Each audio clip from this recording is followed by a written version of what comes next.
we'll go into a historical perspective. 5,000 years ago, the thing that was more used is something called the Nadi astrology. So Nadi astrology is named for the fact that this was done purely through intuitive cognitive insight into a person who will live in the future. So this was the training, just like today Gurudev is given out this intuition process, and there are children who are able to see from a different location what's going on. They can project their mental energy to some other place, some other time even. So 5,000 years and before, there would be like these great gurus who are training students, and the guru would give an assignment. Like when you're about to pass the test, he will give an assignment. Go back to year 2020, month of May. Somebody is born in this place. Like now find out what are the major milestones in their life. And so they would use whatever is intuition that comes from vibrations in the nadis, these students, and then they would give the prediction. And so they were all captured into different nadi systems. And so there is the Agastya Nadi, there is Parashar Nadi, and so there are still people who have records of these nadis, and so that is how it was done. So then, you come to 5,000 years ago, and then you have the start of Parashara Horus Shastra. So the Horus Shastra is a very big compendium of using the Horus system for prediction. And it consists of 3 components. And, like I mentioned to you, the first component is the Samhita or corollaries. You just have to assume, okay, this is what it is. And then the second one is observation of planetary influences based on time of birth. Like we talked about lagnas and, like the movement of the planets. So that is the second part. And then the third part is, if you know something, how do you rectify it? How much can you rectify? How do you rectify? Is it going to be through self-effort or by some other means? So it consists of the 3 parts, and it was the system which is completely based on the Hora. And that's why I covered it, in the early slide.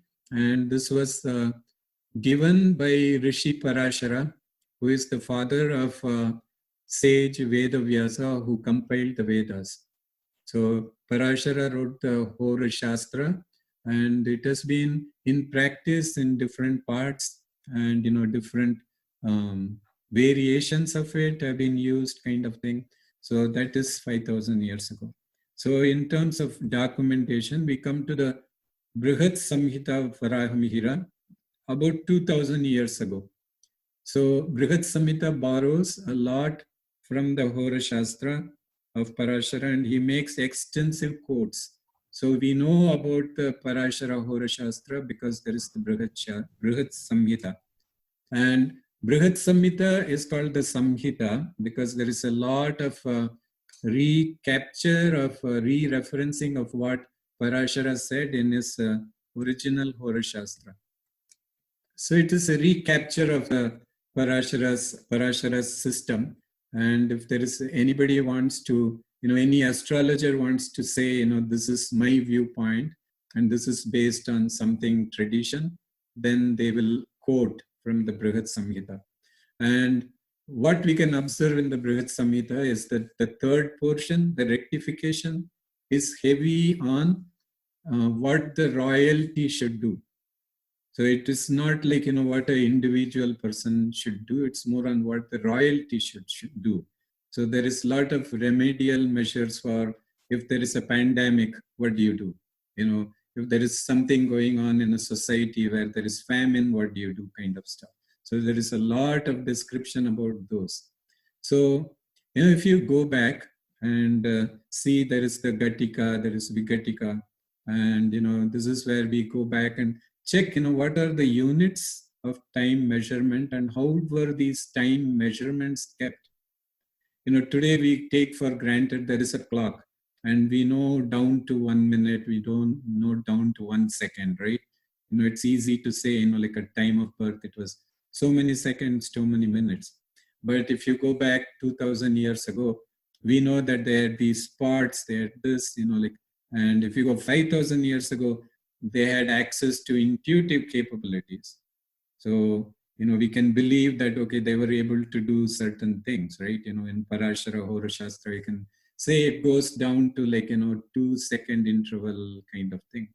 But then 2000 years ago, there has been something which is lost, right, in terms of intuitive ability. So they must have relied more on time measuring equipment. What were those? So it's a question that we can ask. Based on 1000 years ago, the records, we know that there were these time measuring parts and, smaller parts kind of thing. How refined can you get? And so from that angle, my own conclusion is they could not have gone to as much refinement that we see today, right? At least 500 years ago, 700 years ago.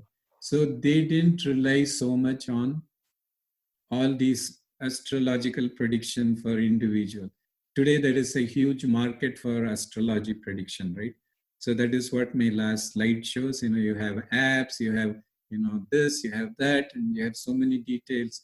But, it is all like reconstruction of something that is specified 5,000 years ago. 2,000 years ago, clearly what you see in Varahamihira's document is the royalty, right? And you can assume that, a great king, he had like wise men, and some of them might have had maintained the intuitive skills to go down to that level of depth. But you look at somebody who is born in an ordinary family, they don't have access to that kind of time metric, right? So based on that, I feel, over the last few decades, there has been more of this, has been sort of reconstructing, right? But, how accurate is it? I'm not sure. Mm-hmm. So, but, if you go back to some of those Lagna points that I described, I think those are measurable. Those would have been measurable 500 years ago, 1000 years ago, even without somebody who is super smart, intuitively kind of thing, even without the help of that person, they could have measured it.